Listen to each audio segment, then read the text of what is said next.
स्वागत है आप सबका एक नई वीडियो में। और आज मैं आपको जिस बारे में बात करने जा रहा हूँ वो है जो इंडियन यूनियन मुस्लिम लीग है उसने जो प्लीज फाइल करी है सुप्रीम कोर्ट में स्टे के लिए सीएए के।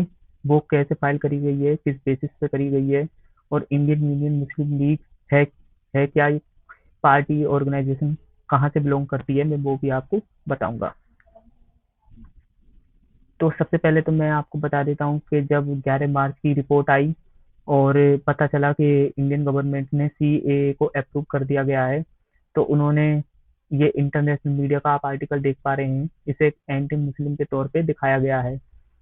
ठीक है, तो अब आपको ये मैं बता दूं कि इसे बहुत पॉजिटिव लाइमलाइट में नहीं लिया जा रहा। तो सबसे पहले मैं आपको यहाँ पे बता दूं कि इंडियन यूनियन मुस्लिम लीग है क्या। तो ये एक केरला बेस्ड पॉलिटिकल पार्टी है। ठीक है, केरला में ही ये ऑपरेट करती है, वहीं से ये चुनाव लड़ती हैं।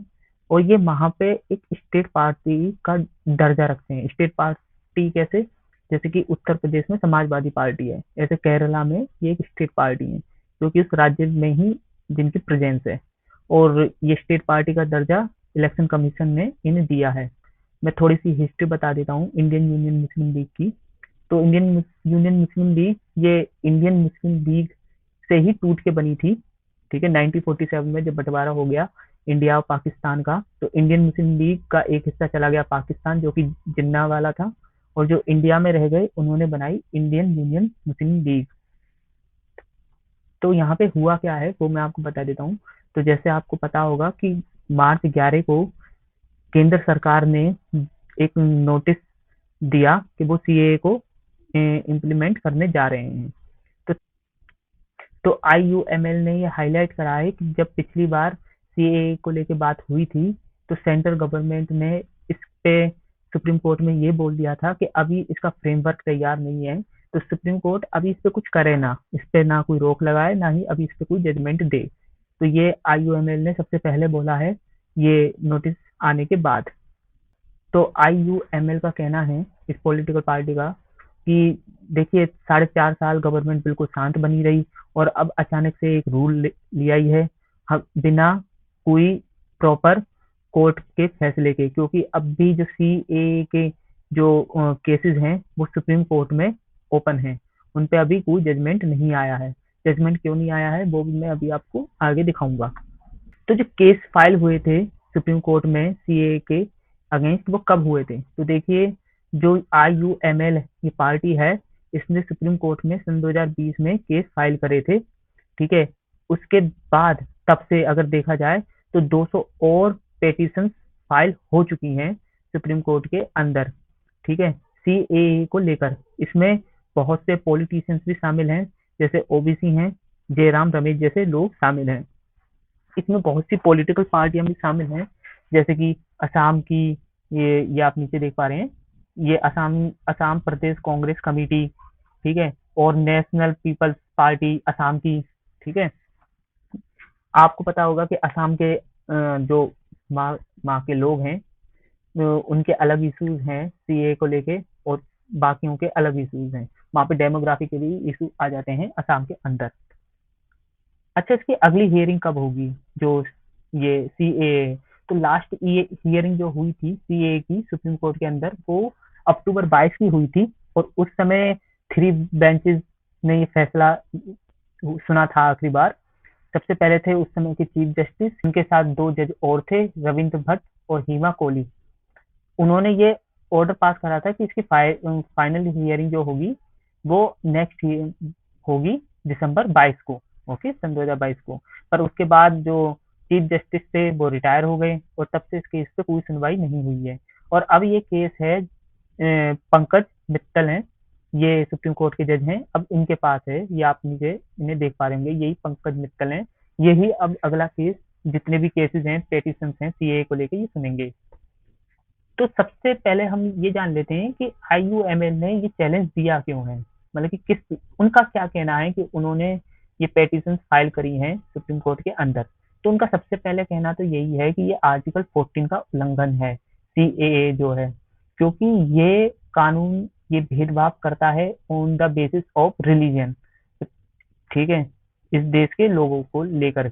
जो कि आर्टिकल 14 का उल्लंघन है।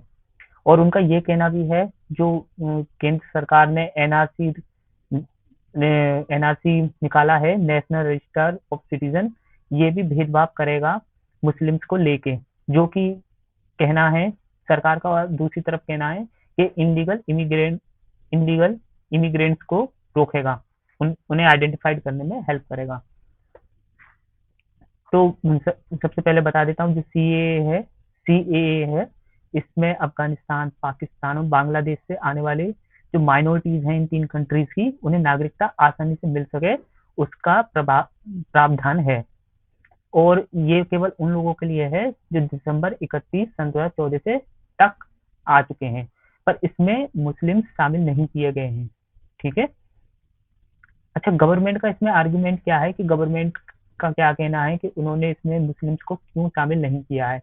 तो उनका सिंपल सी बात ये है कि जो ये तीन कंट्रीज हैं, ये पहले ही इस्लामिक कंट्री हैं, तो ये पहले ही मुस्लिम मेजोरिटी कंट्रीज हैं, तो यहाँ से हम मुस्लिम को कैसे ले सकते हैं, उन्हें तो कोई परेशानी होनी नहीं चाहिए ना इन कंट्रीज में, ये गवर्नमेंट का कहना है।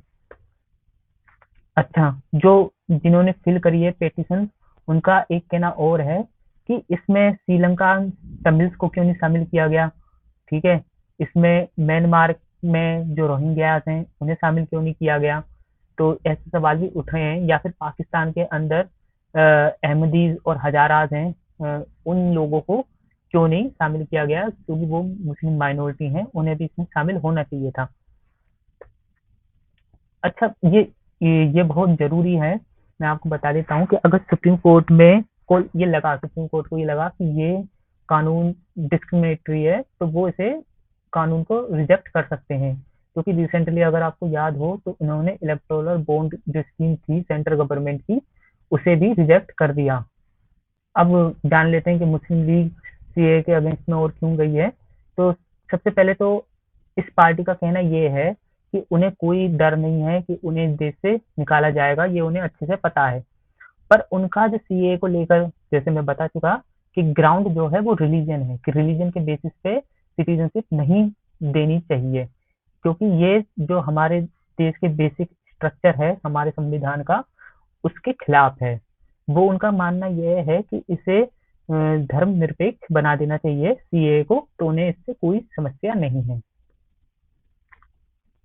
और उनका जितनी भी पेटिशंस आई हैं सुप्रीम कोर्ट के अंदर, उनका कहना है कि इसे अभी के लिए सुप्रीम कोर्ट को फ्रीज कर देना चाहिए, क्योंकि ये गैर संवैधानिक है सीए। तो उन्होंने उन्हें अभी के लिए ये कहा है कि इसे फ्रीज कर दीजिए, इसे इम्प्लीमेंट मत होने दीजिए। यही थी पूरी वीडियो।